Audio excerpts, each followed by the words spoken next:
Anganwadi workers and helpers association Thanyam grama panchayat convention K Eshan സ്മാരക ഹാളിൽ ചേർന്നു. CATU ജില്ലാ joint secretary advocate KG Santhosh Kumar ഉദ്ഘാടനം ചെയ്തു. ചെയർപേരിയ ഏരിയ കമ്മിറ്റി അംഗം സിബിൻ സി ബാബു അധ്യക്ഷനായി. ചടങ്ങിൽ വിരമിച്ച അംഗനവാടി ജീവനക്കാരെ ആദരിച്ചു. ജില്ലാ സെക്രട്ടറി MS പ്രേമലത, ചെയർപേരിയ ഏരിയ പ്രസിഡന്റ് TB മായ, ജില്ലാ കമ്മിറ്റി അംഗം Geetha Sreedharan, Anthikkad project secretary Bindu PK, project president Sugandhi, Seenath Muhammad Ali, Maya, Lissy TR, Lima Jayan എന്നിവർ സംസാരിച്ചു.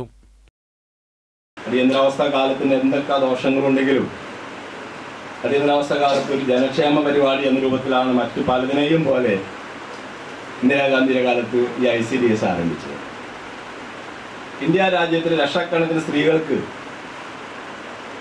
അവർക്കൊരു തൊഴിലായിക്കോട്ടെ എന്ന് കരുതുന്നതോടൊപ്പം ഒരു പിന്നോക്ക രാജ്യമായ ഇന്ത്യ രാജ്യം ശിശുമരണ നിരക്കിലും ദാരിദ്ര്യത്തിലുമെല്ലാം വളരെയേറെ മുന്നിൽ നിന്നിരുന്ന ഒരു രാജ്യം.